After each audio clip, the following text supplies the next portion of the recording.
Hi, so here we are with our pick a pile, and I was talking to a good friend and we decided we should do some literary references.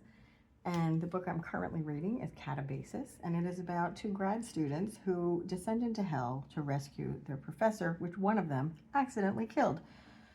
So let's look at how we can face our big fears, how we can do the research to get through these things, and how we can accomplish the things that philosophers before us had trouble doing. So you can pick a pile. We have this one on the left, the middle, and on the right. So let's look at the right. We have 3 cards. We have the tiny little Rider-Waite. We have the regular Rider-Waite. We have the black and white one and a mystery card. So sometimes our heart will scare us out of doing things, and we have to push through that. The Ace of Cups is that moment where we have to make a decision as to where we're going to go. As we move into these fearful situations, don't let your heart convince you otherwise, because we really do have a lot of love on the other side, and we really do understand how to get through this. We have to really think about it, though. We have to use our rational mind rather than our feelings. And we have to make sure that we've taken all the precautions. We have to make sure we've dotted all our I's and crossed all our T's, and that it's fair in what we're doing to ourselves and the people around us. As we move through these fears, we will find people who will support us. In the book, it's an old friend of hers, and they end up doing this great journey and an epic adventure together. There are people that really do understand what you're trying to accomplish and can help you get there. Your little mystery card is the 4 of Swords. So this is the invisible tarot deck that we often use when we create our own decks. The 4 of Swords is literally about resting our mind so that we can see through to the reality of what we want to do. We have swords here in the Justice card. We have it in the 4 of Swords. Really come at any fear that you have from the rational perspective. Take your time, nurture yourself, and rest your mind so that you can see clearly. That's how you're going to get through this, and this is what we're going to do. In the book, the characters had done all the research from all the preceding people like Dante and all the other philosophers who had tried this. So it's good to have a little information about people who've gone before you who have done what you're trying to do. And then we have the middle deck. Little secret card, the Devil, the Chariot, and the Three of Pentacles, excuse me.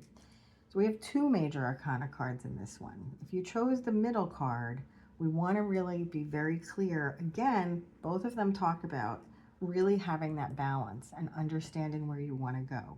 The Devil card reversed is about not falling into habitual behavior. So we don't want to just come off half-cocked, as people say.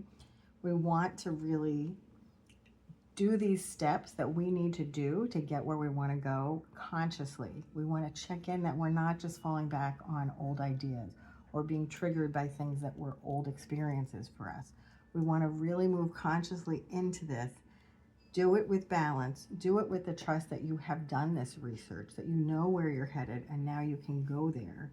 And again, it's a very similar message to the first one.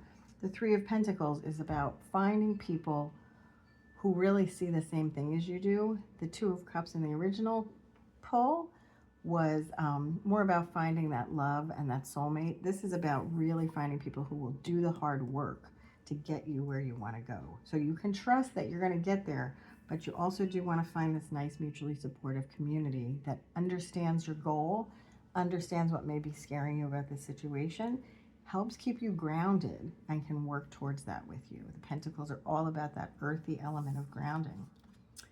Then we have the Queen of Cups. There is a little bit of love involved here. Whatever it is that you're facing that is scary, you do have to move from a compassionate standpoint as well as that rational standpoint and that very intentional, conscious standpoint. We have to be empathetic to the people and the situation that we're moving from. And then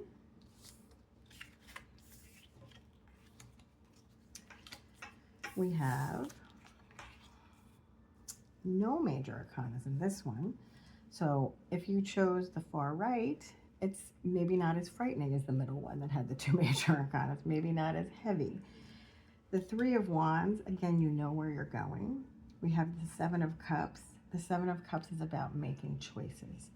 All of these ideas may help solve this thing that you're frightened of, but one of them is the right answer. You really kind of know exactly where you want to be, but you have to decide what steps you're going to take and which of these things that you're going to concentrate on and which are not important right now. You can come back and do these later in life, but right now one of those is the way to go. This Queen of Wands, she's such a beautiful card. I love it with that it's in this black and white deck too. She is the witch of the deck. She has untapped potential. She can mix together water and fire and create things that nobody else understands but you. She has to keep going, and she has to stay a little feral like this kitty cat, because her ideas make sense to her and are doable. And if you let other people tell you no, you may not do them, and then we all miss out, including you, and you lose some of your power. So yes, you know exactly where you're going.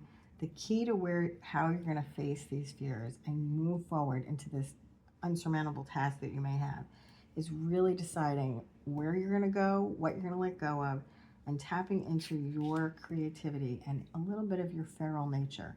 Really, really trust your passion, trust your inspiration to do this, because that's what's going to get you there. This pile does not have people helping you. It's really your job to figure this out. Let's see what your secret card is. The Nine of Swords. You have to really make good friends with your mind too. The Nine of Swords is about waking up from a nightmare. If you think of a Rider-Waite deck, it's the guy waking up and he's sort of looks like he's crying. The Nine of Swords is really understanding how to tap that down. If there are worries, they're going to stop you. If there's worries that you haven't figured out how to work through, it's not going to really let you tap into that energy of this Queen of Wands. So we really, really want you to take time to understand your own mind, to understand what's important to work on, and then you can really create something amazing like the Queen of Wands. So I will link the book in the caption. It's a great book. You can read it, and if you have any questions or comments, leave them here, or you want to chat about fears or anything, you can also join my community and we can have a little chat. Have a beautiful, beautiful week.